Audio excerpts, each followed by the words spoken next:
myself Impact Plus because I was telling my son that I was like, not only can I watch all the pay-per-views and all the shows,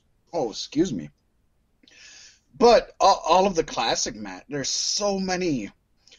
You could watch Impact Plus for the full year and not get all of the best shows from Impact over the years.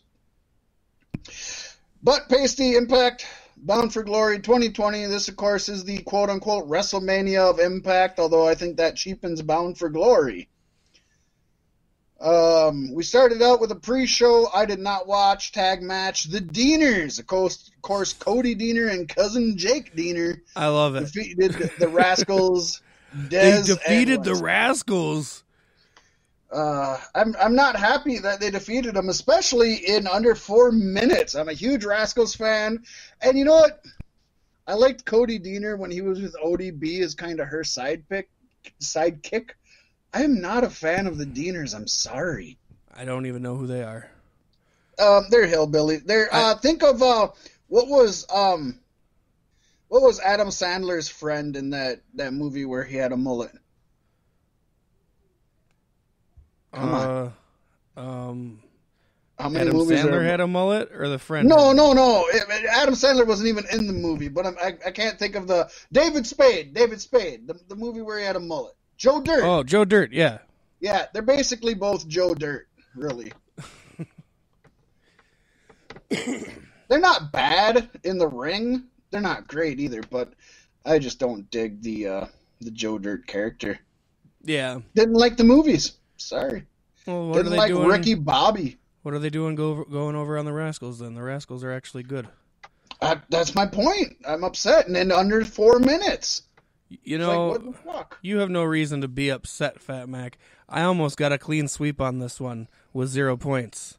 You almost did. What's worse is the results from the next match, which we really fucked up by forgetting to do something we've done all year long. Yeah, we didn't do it.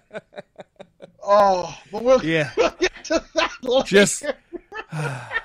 We'll get to that later. So we started off the actual pay-per-view with the X Division Championship 6-way scramble. If you know TNA, if you know Impact, you should start off with the X Division. That's the only way to go. Oh, fuck yeah. Rohit Raju ended up winning. He defended his title against Chris Paige of the Rascals also. Jordan Grace, TJP, Trey Miguel, and Willie Mac Pasty. Damn, TJP didn't win. He wasn't even close. Wasn't even close. You did get a point there, though, on good old Rohit Raju. You know, I love Raju. To me, he's the slimy bad guy who has no right to win, but he's always in the right place. He reminds me of Austin Aries. Well, that's a good one, but I don't think he's quite as talented. But yeah, that is a good one. I was talking to my boy, and I said, you know what? He feels like the modern-day honky-tonk man, and the X Division Championship is his Intercontinental Championship.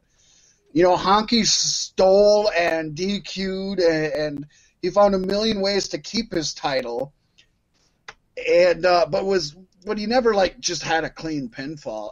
And he's one of the best Intercontinental champions of all time. And not a huge Rohit Raju fan, but I was never a huge Honky fan until the 2000s or so. So I'm thinking maybe in 20 years I'll look back and say, God, Rohit Raju is one of the best X Division champions ever. Interesting. Jordan Grace, she was impressive. She showcased her strength and athleticism. Willie Max stood out. Of course, you know, his speed and agility. Yeah, always. Exactly. My son was just marking for him, and when I was like, oh, he's going to do the standing moonsault, and then he did it, my son was like, oh, crap, I thought you were joking. Yeah, I think there's a reason big guys who can really move are my heroes in wrestling. I'm telling you. Did I ever tell you I broke my nose one time doing a moonsault? No. Oh, I did it. I was wrestling. We were, you know, what do you call it? Backyard wrestling, whatever, with a friend of mine. Trampoline? And I went to do... No, ground. Not even a mattress. and I did a standing moonsault, not on anything. Did a standing moonsault, and between him being out of place and me not flipping the right way, I landed my face right on his outreached arm. So I basically gave myself a clothesline to the nose. Damn. Yeah, it bled forever. This was a high-energy match. It didn't slow down. Basically the perfect opening match for any pay-per-view, but especially for an Impact BFG. This is the way to do it. Everybody kind of shined. Surprisingly, Chris Bay, I didn't stand out to me much. But Willie, Jordan, Trey super stood out to me. Rohit didn't stand out to me other than just him being a slime ball. And then you're not going to say anything about TJP? No. I mean, he's doing what he's supposed to do. He stays liquid. In other words, he kind of fills in the cracks. You know what I mean? Like, he makes the match better, but you don't really notice it. Does that make sense? Yeah. So the P in TJP stands for Phil McCracken. Exactly. You know how it is. Then we can only figure out what the T and the J stand. Then we had the 20-person Call Your Shot Gauntlet. And, of course, if Heath or Rhino won, they would get an Impact contract. If neither won, they would both leave the company. Rhino won, last eliminating Sami Callihan, although there's a story behind this because Heath was injured shortly after entering this one. And it makes me wonder if he was actually supposed to win, but they called an audible. You know, if he was supposed to lose, I'm assuming anybody could have won, right? Can Heath defeat Sami Callihan? That's the big question, I think. I think you're safer to have Rhino do it. Well, but was it supposed to be Sami Callihan at the end to begin with? You know what I mean? Like, I don't know. Who knows? Who knows? Maybe it had nothing to do with it, and this was the planned ending.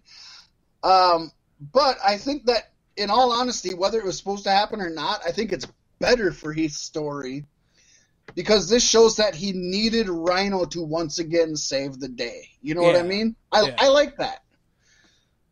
And it definitely sets up for the eventual meltdown between the two, which will be good too. And Rhino got a big victory on a huge pay-per-view that I don't think I looked it up, and he hasn't won in a Bound for Glory for 15 years, Pasty. Jesus. Now, first of all, holy shit, Bound for Glory's been going on for 15 years. It's like, wow, that makes me feel old. But, huge. Brian Myers, he came in right away. I was like, oh, shit, well, I lost a tiebreaker, so I better win the majority because ex-WWE guys. He was spotlighted nicely. It was awesome to see James Storm return. But the rest of this one was not exactly a good representation of Impact's ability. I can't believe James Storm returned and didn't win it, to be honest. I would have loved for him to win it. The biggest pop out of my son was for Swoggle, but, you know. Yeah. Yeah, I gave this one a C-. It was what it was. It wasn't bad, but a 20%, even with the gauntlet, you know what? Actually, it could have been a lot better. It could have. Honestly could have. They didn't put their best in it. They put all of the, this was the hot dog. You know what I mean? They took all the shit that fell on the floor and they scooped it into a pile and put it in this match, and it could have been so much better. Gotta get everybody on the card. Yeah, but there's people that I think they could have made it better. That's just me. I wouldn't doubt it. And then we saw Moose defeating EC3, leaving me with 0 points yet again. And I was still disappointed in the outcome.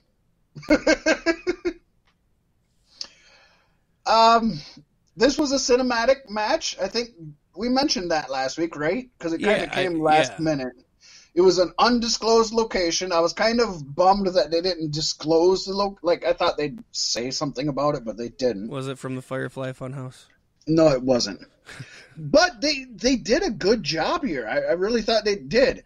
The ring was surrounded by these masked minions. And EC3 and Moose put on just a brutal show. And you could kind of tell.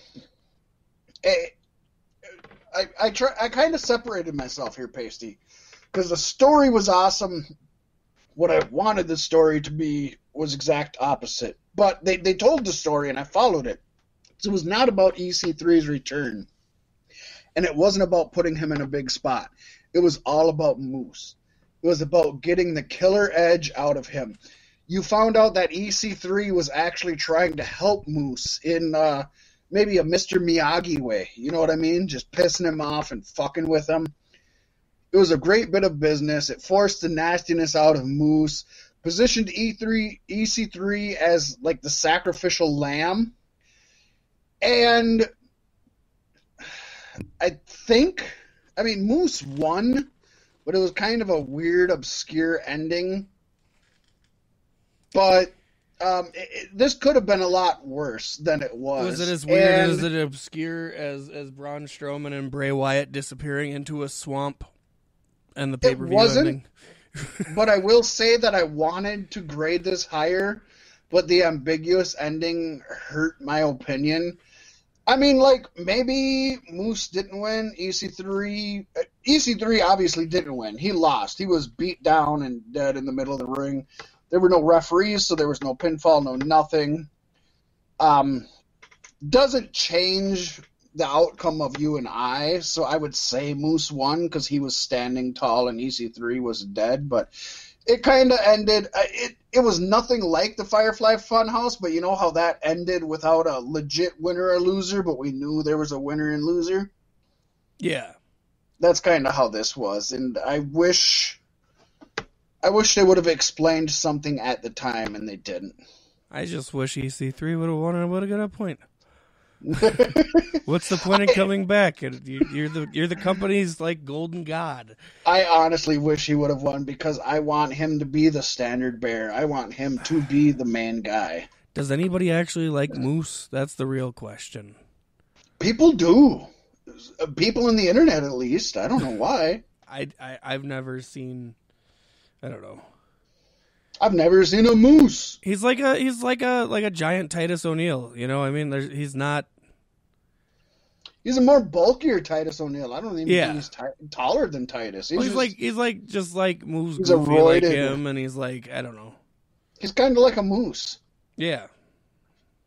All knobbly kneed and furry you ever horns. seen the Disney movie Brother Bear? He's one of them. Yeah. I want to say he's Dave Thomas, and I ain't talking about the guy that founded Wendy's. So many of our listeners right now are going to Google to look up who the fuck is Dave Thomas. And 90% of them are going to get the Wendy's guy and not the fucking SCTV comedian. Good stuff. Way to alienate the fans, Fat Mac. Well, not only do you get to talk about the creator of Wendy's, we also get to talk about the inventor of the Shamrock Shake, as Ken Shamrock defeated Eddie Edwards by submission, robbing Pasty yet again of a point. Damn it. First line I have in my description, Pasty, should have been a lot better, really sums this up. Oof, so he's not improving. You know, I think they tried to work a more Ken Shamrock match, so he looked better, but I think it hurt the match overall, to be honest. I do have to question what the hell Impact is doing putting Ken Shamrock on every pay-per-view. He's a big beyond name. That, isn't he? You know what I mean? Like Brock Lesnar doesn't do every pay-per-view. You know? Ken Shamrock is no Brock Lesnar. I mean, in the 90s, well, even in the 90s he wasn't, because back then UFC wasn't no UFC. I guess. This helped push the story. Do I have anything good in my notes? Oh God, there's a story here? You know, let's see. It's a testament to these two that you're able to watch this match. I literally have that in my notes.